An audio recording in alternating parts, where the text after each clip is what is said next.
Hi everyone. Hi. Obviously the easiest way of describing this show, which is on Sci-Fi, is that it is a sci-fi show. And so I wanted to know from all of you guys what has been the most fun about getting to kind of play in that genre and the excitement of it. I was just going to go in order of my screen. So if the two lovely gentlemen would like to go first. Yeah. Well, I mean, without doubt, I know what it is for me. Just from a kid, when you're watching these shows and people are walking through doors that go and flying spaceships and stuff, and I got to literally my bucket list of things I'd love to do in a sci-fi show was just being answered on a daily basis. So for me, it was just all the gadgets and gizmos and being a pilot and flying spaceships and all that stuff. It was just, it was fantastic. I love that it just took that trope of kind of everybody has to be kind of aged and wise to run a spaceship and just smashes it on the ground in the first episode and says like, here's a bunch of unlikely candidates, figure it out. It's like giving a manual to a bunch of children and just say, we'll be back like in like 50 years. So that was super exciting to me because I'd seen shows of this kind of ilk before, I thought, and then you start acting in it and you go, actually this is nothing like what anybody's seen before, because it's everyone who's running their respective departments. You've just never seen that kind of energy, that vibrance, the unique casting that Jonathan and Dean and the team put together. It feels box fresh, basically. Yeah. I think for me, obviously all those things that those two beautiful men just said, but also I would probably say I had never done stunts before, and I did all my own stunts in this show, and I felt like I was like the toughest woman out there. I was gonna say a bad word, but I felt like it was just You I can never say a badass. It's okay. Yeah, okay, good. I was like, I felt like a badass, which I had never done before. And then, they kept giving me more and more. And I was like, there was something so physical about Garnett for me, where I really found her through the fighting and the amazing choreography that the stunt guys had designed for me. It was just so much fun. And then, looking at Reese while we're doing crazy missions, or looking at Richard and just like being a little kid with my, weapon, being like, we're doing this. I just beat that guy up. That was to me. I'm like, Christy, we're not even in work. Yeah. What did he do? He's like, Christy, we're at a store. Like, we're not even in space. But yeah, putting the space helmets on as well was super cool. You're suddenly looking at, and we're all lit inside the helmets. And it's kind of looking at each other, and you're like, do I look like what you look like? You're like, yeah, this is so cool. For Dean and Jonathan, obviously writing a sci-fi show is a lot of kind of making up jargon that we as fans have just accepted as that is space jargon, even though none of us really know it. And how I say that as, I don't know if you can see my BB-8 and I've Yoda, like I'm a space sci-fi nerd in general, but how is that kind of working on the writing and creative side, like making those things work in a show where on paper it can feel completely outrageous and, for lack of a better term, dumb, but you guys are very truthful to the sci-fi genre and make it fun while we're watching the arc. Well, what's a little bit different about this show from other sci-fi space shows is that it's only 100 years from now. So we actually have done a lot of research and tried to use actual technologies that are either in the works or exist already. So we didn't make up as many terms as you may think. A lot of what we did, if you go look them up on the internet, you'll find out are real things. It's kind of wild. And of course, a lot of it is theoretical. It doesn't actually exist yet, but they are actually working on it now. So that made it kind of fun because I learned a whole bunch that I didn't even know about real space, even though I've written a ton of space shows, because it's only 100 years from now. Mm-hmm. But I think also as you're saying, of what's behind you in your room, I think there's a difference when people who don't really like genre do genre versus people who are complete and total nerds like John and I. I mean, if I'm not making this stuff, I'm standing in line to go watch this stuff.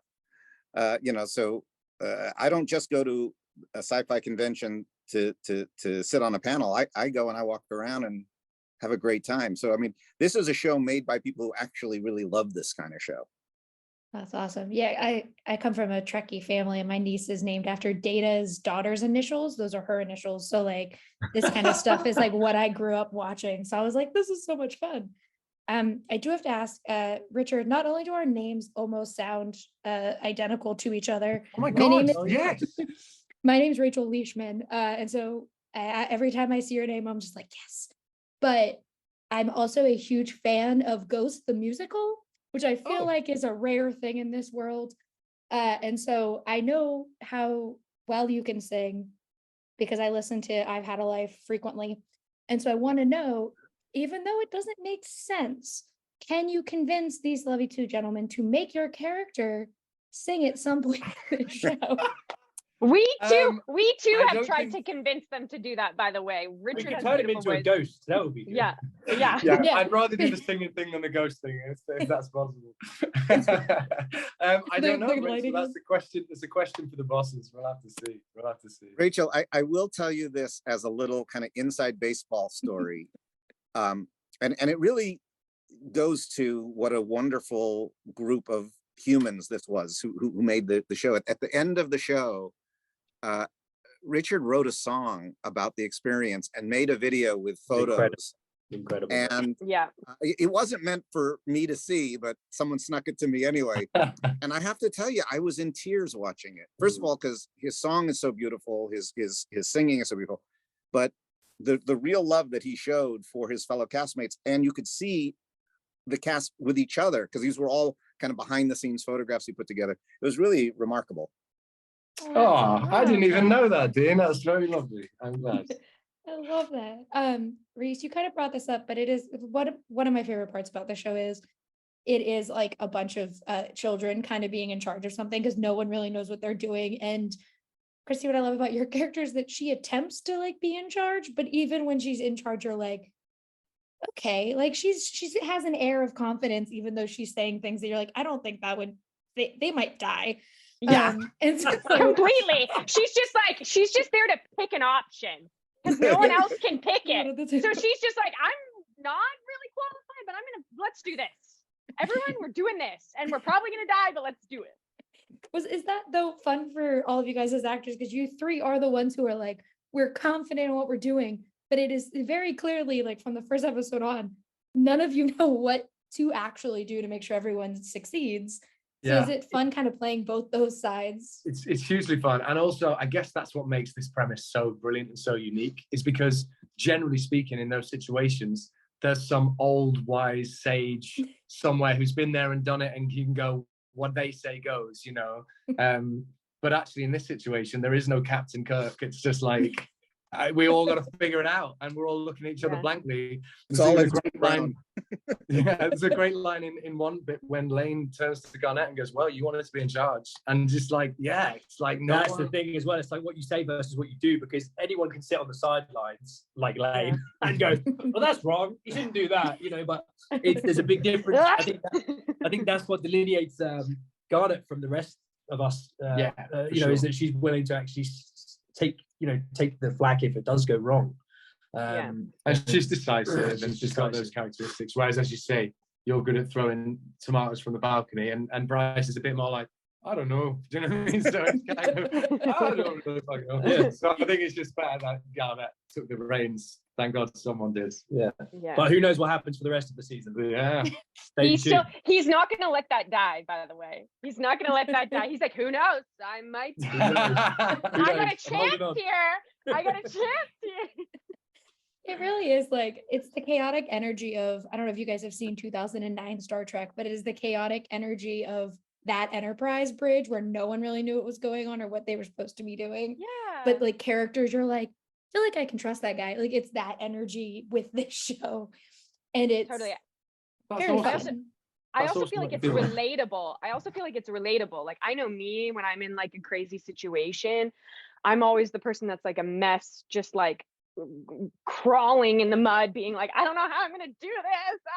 Like I just feel it's so relatable when you watch characters on TV really struggling, and yet, you know, the hopeful part is that they still make it in, you know, certain aspects, we think. Definitely. And as a kind of final question, I do have for you guys, for all of you, what is a way that you guys would describe the arc for someone who has no idea what they're getting into when they come into the show? It's imagine all of your friends being put in the craziest situation ever with no prior warning, and the stakes are as high as they possibly get. It's 100 years in the future, and yeah, we're on a journey to a new colony in order to sort of ensure the survival of the human race. So it doesn't get any bigger than that, but it has the common feel of an everyman as well. So yeah, it's an exciting new space adventure that could have happened upstairs in your home as well at the same time. Yeah. I was just going to go with curls and jumpsuits, but I'll take Reese's answer for sure. Yeah, thank you guys so much. I think the show is so much fun. It does Thank you. remind me, Dean and Jonathan, of the old school Star Trek episodes, like the original series. I love it so much. And I got really excited until it was like unfinished VFX. I was like, damn, I wanted this to be just like old school Star Trek level of VFX. But it was like unfinished. I was like, man, I like that they look like little floating guys. But thank you guys so much for talking with me today, and I can't wait for everyone to get Thank you so Rachel, your much, age. Rachel. Thanks so much. You're Take brilliant. care. I'm never gonna forget your name now. If we cross It's the paths again, same. we're like connected now. It's like it's the same name. Have a good one. Yeah.